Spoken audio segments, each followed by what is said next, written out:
Hello. So daily ನನ್ನ mornings ಹೀಗೆ ಶುರುವಾಗುತ್ತೆ. ಮಲ್ಕೊಬೇಕಾದ್ರೆ ಕ್ಯಾಪ್ ಎಲ್ಲ ತೆಗೆದು ಬಿಚ್ಚಿ ಬಿಸಾಕ್ಬಿಟ್ಟಿರ್ತಾಳೆ. ಬೆಳಗ್ಗೆ ಆಗೋಷ್ಟೊತ್ತಿಗೆ ಮಮ್ಮಿ ಅದನ್ನು ಹಾಕಿರ್ತಾರೆ. ಆ್ಯಂಡ್ ದೆನ್ ಅವಳಿಗೆ ಊಟ ಮಾಡಿಸೋದಕ್ಕೆ ಅಂತ ಅಂದ್ಬಿಟ್ಟು ಇವತ್ತು ಬೀಟ್ರೂಟ್ನ ಸ್ಟೀಮ್ ಆಗೋದಕ್ಕೆ ಇಟ್ಟಿದ್ರೆ ಎಲ್ಲ ಸೀದೋಗ್ಬಿಟ್ಟಿದೆ ನೀರು ಕಮ್ಮಿ ಆಗಿಬಿಟ್ಟು. ಸೊ ಮತ್ತೆ ಇನ್ನೊಂದು ಸತಿ ಬೀಟ್ರೂಟ್ ಎಲ್ಲ ಇಟ್ಟು ಸ್ಟೀಮ್ ಆಗೋದಕ್ಕೆ ಅದಾದಮೇಲೆ ಪ್ಯೂರಿ ಮಾಡ್ಕೊಂಡಿದ್ದು. ಸೊ ಯಾಕೋ ಗೊತ್ತಿಲ್ಲ, ಪ್ಯೂರಿ ಅವಳು ಏನು ಪ್ಯೂರಿನೋ ತಿಂತಾನೇ ಇಲ್ಲ.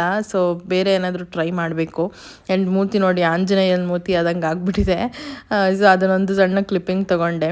ಸೊ ನೋಡಬೇಕು ಹೇಗೆ ಹೋಗುತ್ತೆ ಅವಳ ಈಟಿಂಗ್ ಜರ್ನಿ ಅಂತ ಅಂದ್ಬಿಟ್ಟು. ಜೊತೆಗೆ ಸ್ವಲ್ಪ ಪೀಸಸ್ ಕೂಡ ಕೊಟ್ಟಿದ್ದೆ ಅವಳು ಕೈಲಿ ಇಟ್ಕೊಂಡು ತಿನ್ನಲಿ ಅಂತ. ಅದನ್ನು ತಿಂದಳು, ಪರವಾಗಿಲ್ಲ. But puree ತಿನ್ನಲಿಲ್ಲ. ಸೊ ಅದೆಲ್ಲ ಆದಮೇಲೆ ಅವಳಿಗೆ ಸ್ನಾನ ಎಲ್ಲ ಮಾಡಿಸಿ ಫ್ರೆಶ್ ಅಪ್ ಮಾಡಿ ಆದಮೇಲೆ ಸ್ವಲ್ಪ ಹೊತ್ತು ಅವಳ ಜೊತೆ ಆಟ ಆಡ್ತೀನಿ. ಆ್ಯಂಡ್ ಇವಾಗ ಏನಂದರೆ ಚೆನ್ನಾಗಿ ಹ್ಞೂ ಅನ್ನೋದು ಕಲ್ತ್ಕೊಂಡ್ಬಿಟ್ಟಿದ್ದಾಳೆ. ನಾವು ಏನೇ ಹೇಳಿದ್ರು ತಲೆ ಆಡಿಸ್ತಾಳೆ ಚೆನ್ನಾಗಿ.